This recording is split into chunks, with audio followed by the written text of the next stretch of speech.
آپ جا کے ان لوگوں کا حشر دیکھیں جو اہل بیت سے دور تب آپ کو سمجھ میں آئے گا کہ اختلاف کسے کہتے ہیں اور دوری کسے کہتے ہیں. دوری کسے کہتے ہیں. الحمدللہ پروردگار ہمارے فقہا کا سایہ سب پہ باقی رکھے. نہیں سمجھیں گے نا تو ترجمہ دیکھیں گے نا. بالکل. تو ترجمہ انہی نے کیا ہے, کسی اور نے کیا کسی اور نے کیا. تو وہ حدیث کی تقلید کر رہے ہیں یا مترجم کی تقلید کر رہے ہیں؟ مترجم کی آ جائے گی. تو وہی تو بات ہو گئی. پھر مترجم کی تقلید کر لیں گے, مجتہد کی نہیں کریں گے.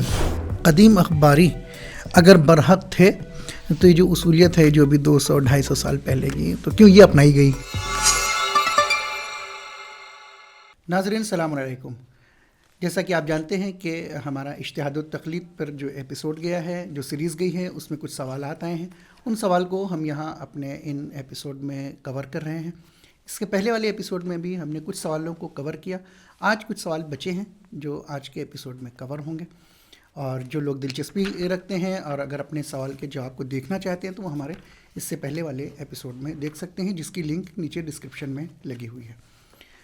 آج کا پروگرام ہم شروع کرتے ہیں اپنے مہمان کے استقبال کے ساتھ, مولانا علی عباس خان صاحب. قبلہ السلام علیکم ورحمۃ اللہ. وعلیکم السلام ورحمۃ اللہ وبرکاتہ. آپ کا اور فجر میڈیا کا بھی بہت بہت شکریہ کہ الحمدللہ ایک بہت ہی مناسب اور اچھا پلیٹ فارم ہے کہ جس کے ذریعے سے اہل بیت علیہم الصلاۃ والسلام کے پیغام کو عوام تک کے پہنچایا جا سکے. بس یہاں پر پروردگار کی بارگاہ میں دعا کرتے ہیں کہ انشاءاللہ جو اس کی اور اس کے جانشین کی امام زمانہ اجل اللہ تعالیٰ فرجہ شریف کی مرضی ہے, وہ باتیں انشاءاللہ ہم عوام تک پہنچا سکیں. بہت مہربانی. قبلہ اپنا پروگرام شروع کرتے ہیں, اور جیسا کہ ابھی پچھلے ایپیسوڈ میں بھی کچھ سوال کور کیے گئے ہیں, اب باقی ہیں تو انشاءاللہ کچھ اور سوال بھی آتے رہیں گے, تو انشاءاللہ اس کو بعد میں کور کیا رہے گا.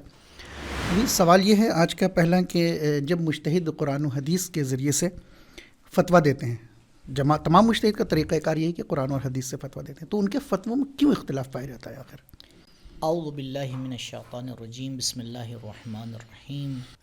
یہ سوال بار بار پیش ہوتا ہے جی. اور ظاہراً جو گزشتہ ایپیسوڈ ریکارڈ ہوئے تھے جی. اس میں کسی ایک میں شاید اواخر کے چوتھے پانچویں میں کسی میں تفصیل سے آ کے اس پر گفتگو ہوئی تھی کہ مجتہدین کے فتوے میں اختلاف کیوں ہوتا ہے اور وہ کون سی چیزیں اس بات کا سبب بنتی ہیں. یہاں پر میں ایک جملہ کہنا چاہوں گا کہ دیکھیں, اختلاف روایات میں نہیں ہے. صحیح, بالکل. حتیٰ وہاں پر جہاں پر کچھ روایات کو تقریباً تمام فقہا ہم مان بھی لیتے ہیں, جی, تب بھی جو ہے وہ نتیجے میں فرق آتا ہے. کیوں؟ کیونکہ فرق فہم میں ہے, سمجھنے میں ہے, یعنی سمجھنے میں. اور اس بات کو میں بتانے کے لیے کہ حتیٰ امام کے زمانے میں بھی لوگوں کی سمجھ میں کیا تھا, فرق تھا. بالکل. لوگ سے مراد میری عوام نہیں ہے, امام کے اصحاب میں فرق تھا. ہاں, ان کے شاگرد خاص جو ہوں گے, یعنی امام کے اصحاب خاص روایت بیان کرتے ہیں, دوسرا نہیں مانتا ہے, اختلاف فہم ہوتا ہے, معصوم کے پاس جاتے ہیں, معصوم کی تائید کرتے ہیں, قرت کرتے ہیں. صحیح. جی ہاں. تو یہ کوئی نئی چیز نہیں ہے کہ اختلاف ہو. روایت جو ہے وہ بہت دلچسپ ہے, کافی تفصیلی روایت ہے. اب پوری روایت کو یہاں تو بیان نہیں کروں گا. روایت کتاب تہذیب الاحکام میں ہے. روایت کا خلاصہ یہ ہے کہ راوی کہتے ہیں کہ میں جو ہوں, میں نے ایک مسئلے کو پوچھا امام جعفر صادق علیہ الصلوۃ والسلام سے, اور میں کوفے گیا تھا وہاں پہ, اور مسئلہ یہ تھا کہ اگر کسی لڑکی کی شادی ہوئی اور پھر اس کی طلاق ہو گئی تو مثلا مہر کتنا دیا جائے گا, پورا دیا جائے گا, آدھا دیا جائے گا, کیا ہوگا, یہ مسئلہ تھا. اس کے بعد وہ کہتے ہیں کہ ہم کوفے سے واپس آئے, معذرت ہم مدینے گئے, اور امام سے سوال کر کے جب میں واپس آیا تو آنے کے بعد جو ہے وہ میں نے یہ فتویٰ بتایا.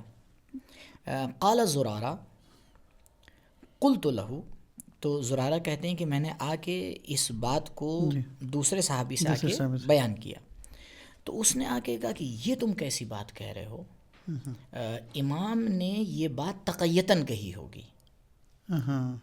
تقیتاً کہی ہوگی, یعنی جو اصل مسئلہ ہے وہ امام نے جواب نہیں دیا ہے. تو جناب حمران آ کے کہتے ہیں جناب زرارہ سے کہ کیسے کہہ رہے ہو کہ امام نے جو ہے وہ آ کے تقیہ کیا ہوگا, جبکہ میں نے ان سے سوال نہیں کیا تھا. امام نے خود آ کے مجھ سے سوال کیا اور میں نے جواب دیا اور امام نے پھر صحیح جواب دیا. پھر صحیح جواب دیا. آپ دیکھیں اس میں باریکی دیکھیں آپ, جی. یعنی مولا چیک کر رہے ہیں پہلے کہ تمہاری سمجھ کیا ہے دین سے, سوال کر رہے ہیں اور پھر مولا جواب دے رہے ہیں.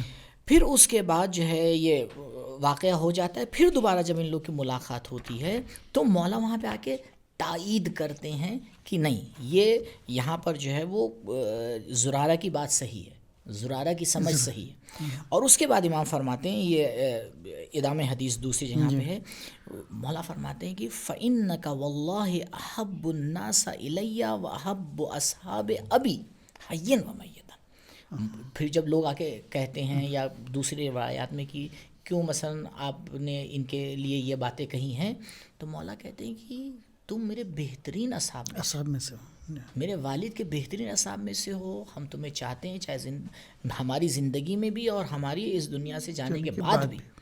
یہ بات بھی کہ بات یہ کہیے کہ کوئی بعد میں آ کے نہ کہے کہ یہ پلٹ گئے, تب تک کی ضمانت معصوم لے رہے ہیں. تو بہرحال یہ تفصیلی روایت اگر ناظرین چاہیں تو جا کے دیکھ سکتے ہیں تہذیب الاحکام میں.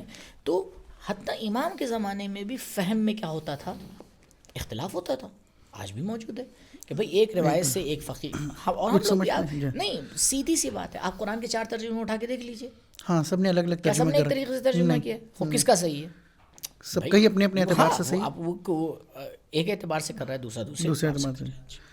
ٹھیک ہے, سبحان اللہ. اگلا سوال ہے کہ اگر ایک مجتہد کسی عمل کو حرام کہہ رہا ہے, دوسرا واجب کہہ رہا ہے, پھر ایک مستحب کہہ رہا ہے, ایک مکروہ کہہ رہا ہے, تو کیا ان کے خدا کے اور رسول کے درمیان اختلاف ہے؟ جو اس طرح کی بات ہے, سوال کے جواب وہ بالکل ویسے ہی ہے, کیوں اختلاف ہے؟ اب تو اس طرح ٹائپ کا اختلاف ہوتا نہیں ہے.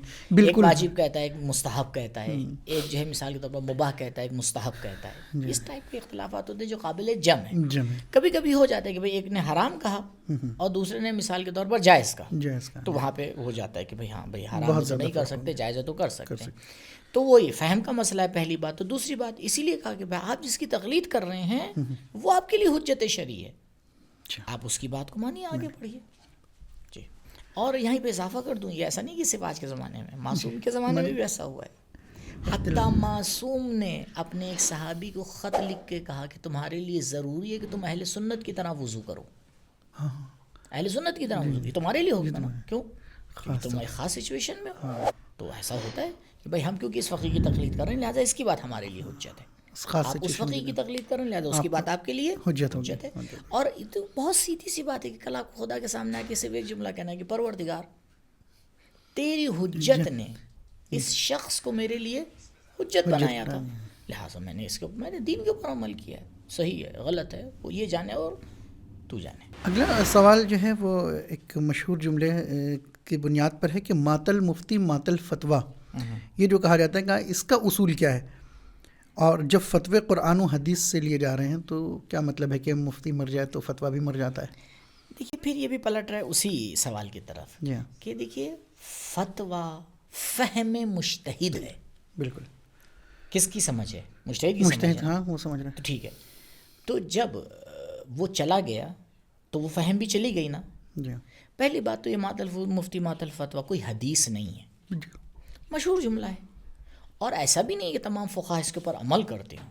نہیں, آپ دیکھیں آغا خوئی کا انتقال ہوا, خدا غریق رحمت کرے, آیت اللہ سیستانی حفظہ اللہ نے آ کے کہا بہت سے ان کے جو فتوے تھے وہ باقی ہیں, بھائی جو ان کی تقلید پر ہیں وہ باقی رہیں, نئے مسائل میں وہ آگے رجوع کریں. امام خمینی علیہ الرحمہ اس دنیا سے گئے, مقام معظم رہبری آیت اللہ خامنئی نے بہت سے ان کے فتوے کہا کہ بھائی جو ان کی تقلید پر ہیں باقی رہیں اور نئے میں آگے رجوع کریں. تو ایسی پیچیدگیاں بھی نہیں ہے کہ بس جیسے فقیر مر گیا تو ساری اس کی کتاب اٹھا کے جلا دیجیے اور ختم ہو گیا, ایسا کچھ نہیں ہے. یہ ایک شائع ہے, ایک افواہ ہے جو ہے, لیکن اس طرح سے نہیں جس طرح سے اس کو پیش کیا جاتا ہے. سمجھ رہے ہیں اس کو, مثال کے طور پر کوئی روایت ہو اور بالکل جو ہے اصل مسلم ہو, نہیں. جی, اگلا سوال ہے کہ زندہ مجتہد کی تقلید کو کہا جاتا ہے کہ واجب ہے, اور مردہ مجتہد کی تقلید کو جائز کیوں نہیں کہا جاتا؟ دیکھیے اب اس کو سمجھنے کی ضرورت ہے, ایسا نہیں ہے. دیکھیے ایک فتوے میں ایک مسئلے میں فقط زندہ مجتہد کی تقلید کے لیے کہا جاتا ہے, وہ یہ کہ بھائی فرض کیجئے ایک بچہ ہے بالغ ہو, اب وہ تقلید شروع کرنا چاہتا ہے, اس کو کہتے ہیں تقلید ابتدائی, شروع کر رہا ہے وہ تقلید. ٹھیک ہے, تو وہ جائے گا, جا کے یہ سوال وہ سب سے پہلے تو ایسے فقیہ کو تلاش کرے گا جو عالم ہو. عقل کہتی جی ہاں جی کہ اگر 10 موجود ہیں تو سب سے پہلے اس کے پاس جاؤ جو سب سے کیا ہے بہتر.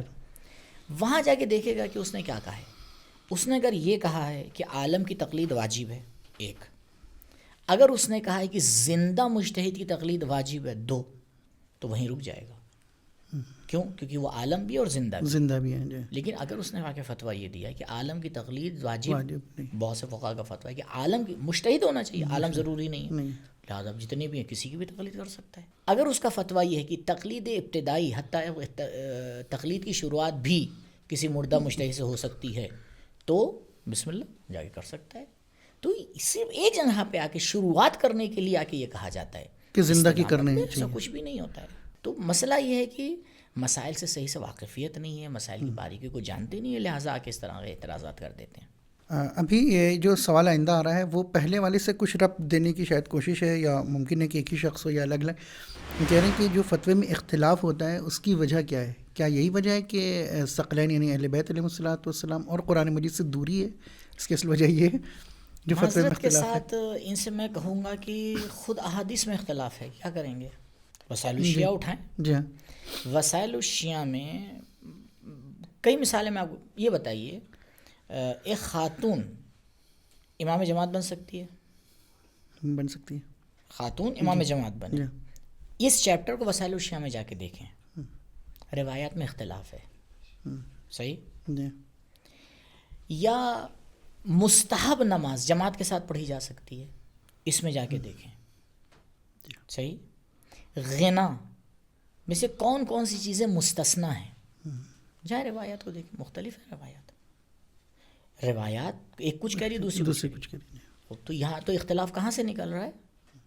یہ کیسے سمجھ میں آئے گا کہ ان مختلف روایات میں ہم کس کو لیں کس کو نہ لیں؟ یہ کیسے سمجھ میں آئے گا؟ صحیح. تو یہ جو فرما رہے ہیں کہ یہ نہیں دوری نہیں، یہ تو ہم اتنا نزدیک ہوئے ہیں تو جا کے یہ مسائل ہم نے آگے اتنے منظم کیے ہیں.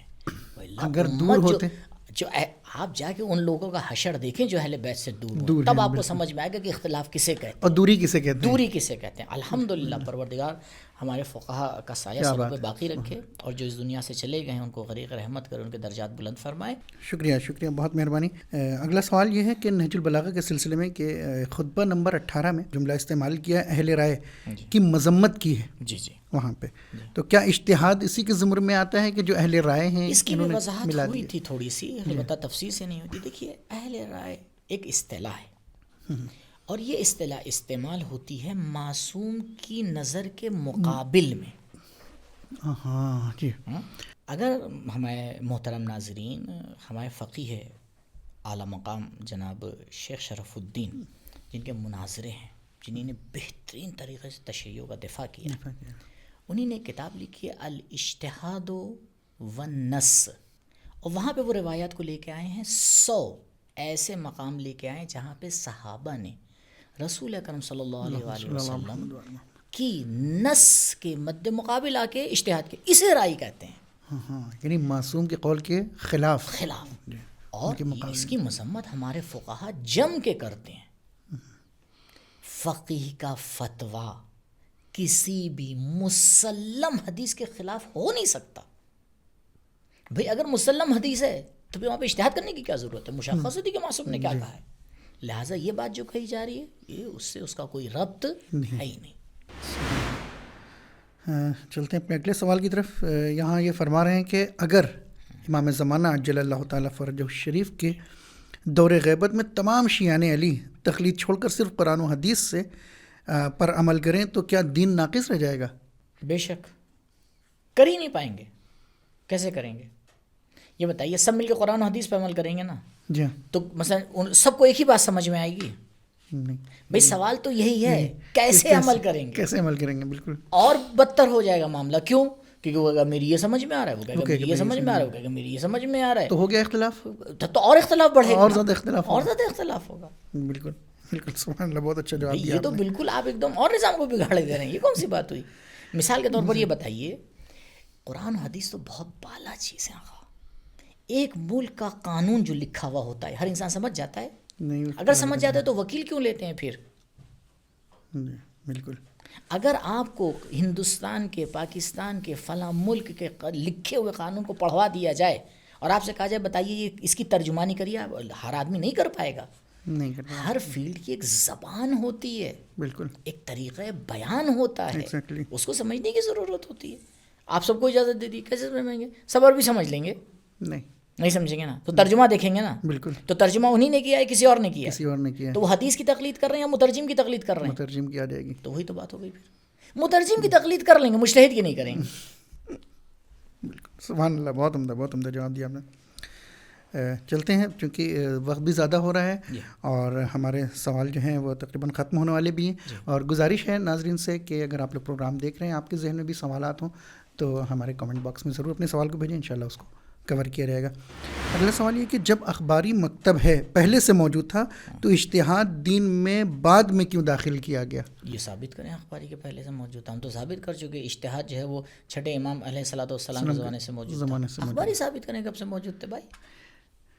اصل دیکھیے میں آپ کو ایک بات بتاؤں، یہ اختلاف ہی غلط ہے. میں 2 عبارتیں پڑھتا ہوں اور ناظرین سے گزارش ہے خوب غور کریں ان 2 عبارتوں پہ. جی بسم اللہ. اور انشاءاللہ محظوظ ہوں گے ان 2 عبارتوں کو. اور شاید آپ نے فرمایا کہ تقریباً پروگرام کبھی آخر میں ہے، تو یہ 2 عبارتیں شاید بہت سے مسئلے کو آ کے ختم کر دیں گی. پہلی عبارت جو ہے وہ کتاب مرآۃ العقول علامہ مجلسی علیہ رحمہ کی ہے، جلد نمبر 1 صفحہ نمبر 200. مرآۃ العقول کی چاپ بہت کم ہے تو لہٰذا بہت آسانی سے تقریباً 1 ہی 2 چاپ ہے. اس میں وہ فرماتی کہ ربما یقال هذه الاخبار تدل على نفی الاجتہاد مطلقا وفیہ. کہنے یہ جو ہم نے روایات بیان کی، اس سے لوگوں کو یہ لگے گا کہ اجتہاد کو معصومین نے نفی کیا ہے. ان روایات سے یہ لگے گا. خود علامہ مجلسی کیا ہیں؟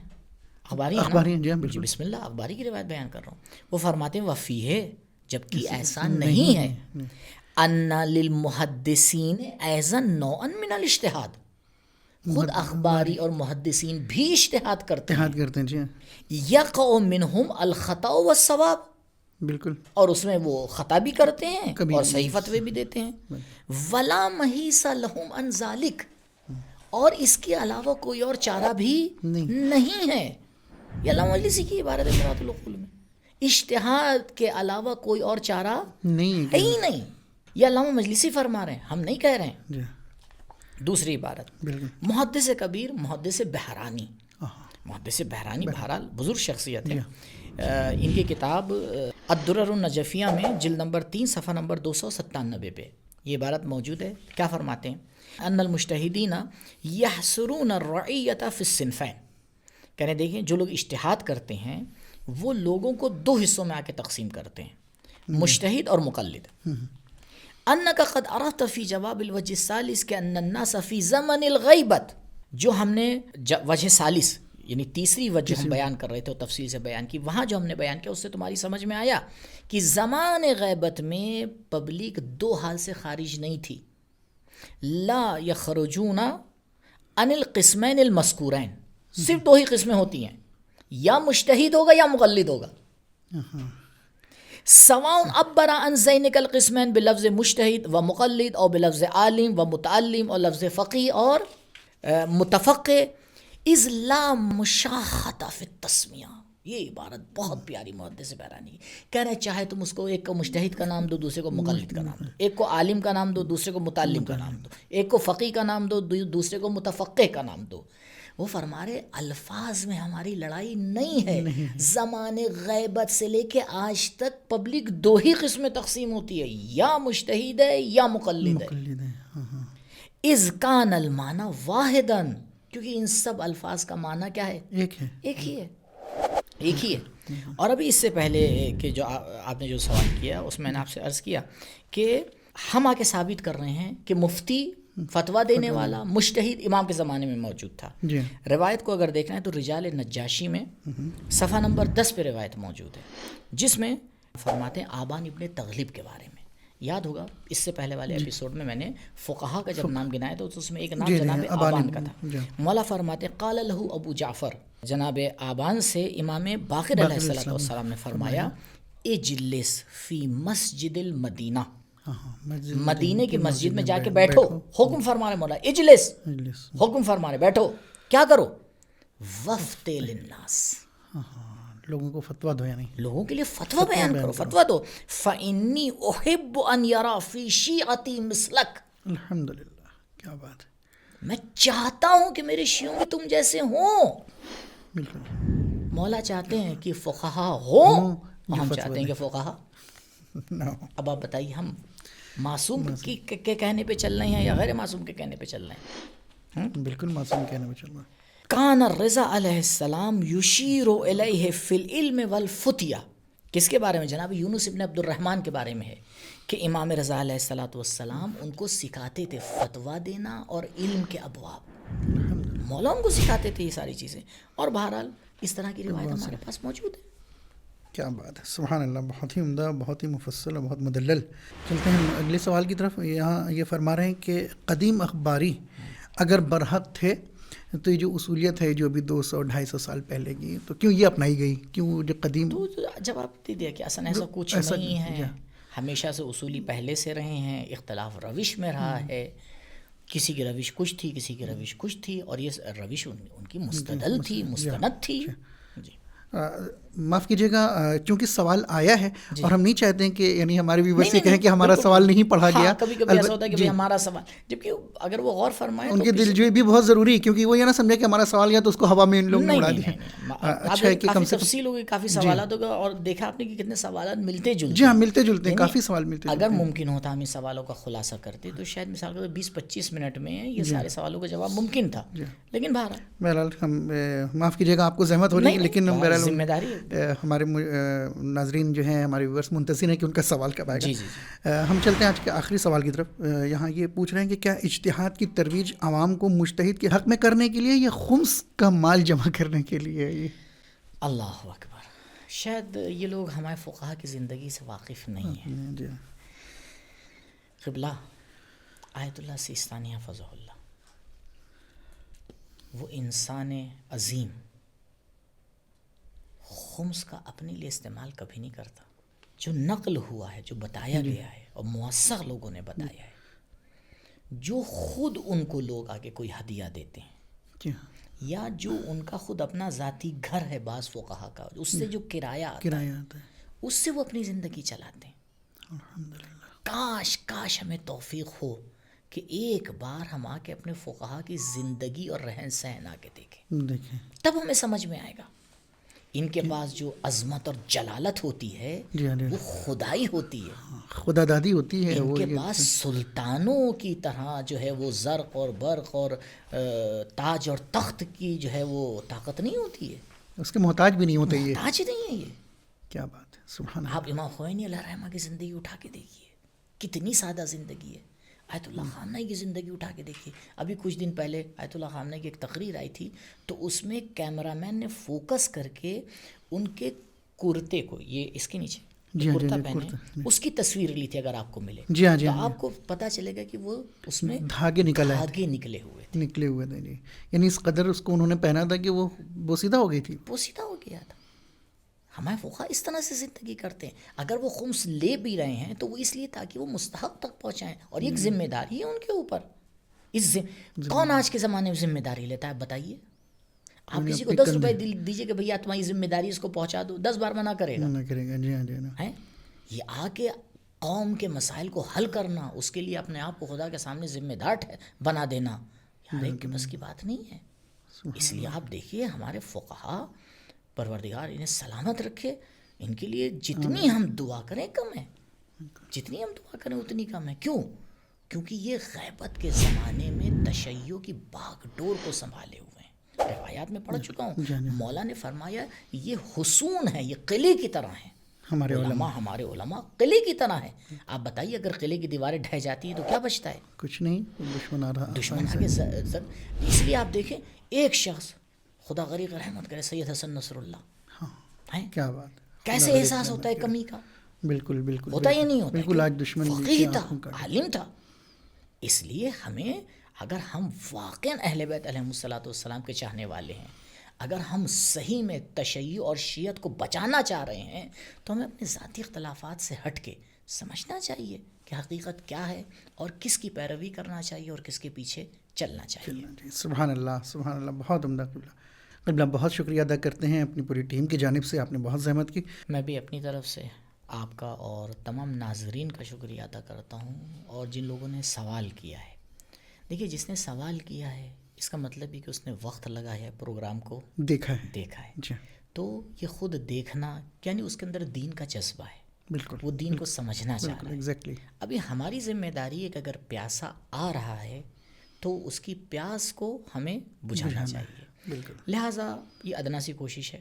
پروردگار سے درخواست ہے کہ انشاءاللہ جوابات عوام تک کے پہنچیں، وہ سمجھیں، اور بہرحال اگر کہیں پہ ان کو لگے کہ نہیں بات کی وضاحت نہیں ہوئی ہے پھر پوچھیں، بار بار پوچھیں، جب تک پروردگار توفیق دے گا انشاءاللہ جواب کے لیے حاضر. اور اسی کے ساتھ ہم آپ سے بھی اجازت چاہتے ہیں اور اپنے ویور سے بھی اجازت چاہتے ہیں. لیکن اگر آپ کے پاس، ہم پھر سے عرض کرنا چاہتے ہیں اپنے ویور سے کہ آپ کے پاس کوئی سوال ہو تو ہمارے ان باکس میں یا فجر میڈیا کا جو آفیشیل واٹس ایپ نمبر ہے اس پر بھی اپنے سوالوں کو بھیج سکتے ہیں. اور جاتے جاتے ایک گزارش بھی ہے کہ ہمارے اس پروگرام کو ضرور لائک کریں، شیئر کریں، اور ہمارے چینل کو سبسکرائب کریں، لوگوں تک پہنچائیں اور دین کے اس کام میں شریک سہیم بنیں. انشاءاللہ اگلے پروگرام میں ملاقات ہوتی ہے، تب تک کے لیے خدا حافظ، فی امان اللہ.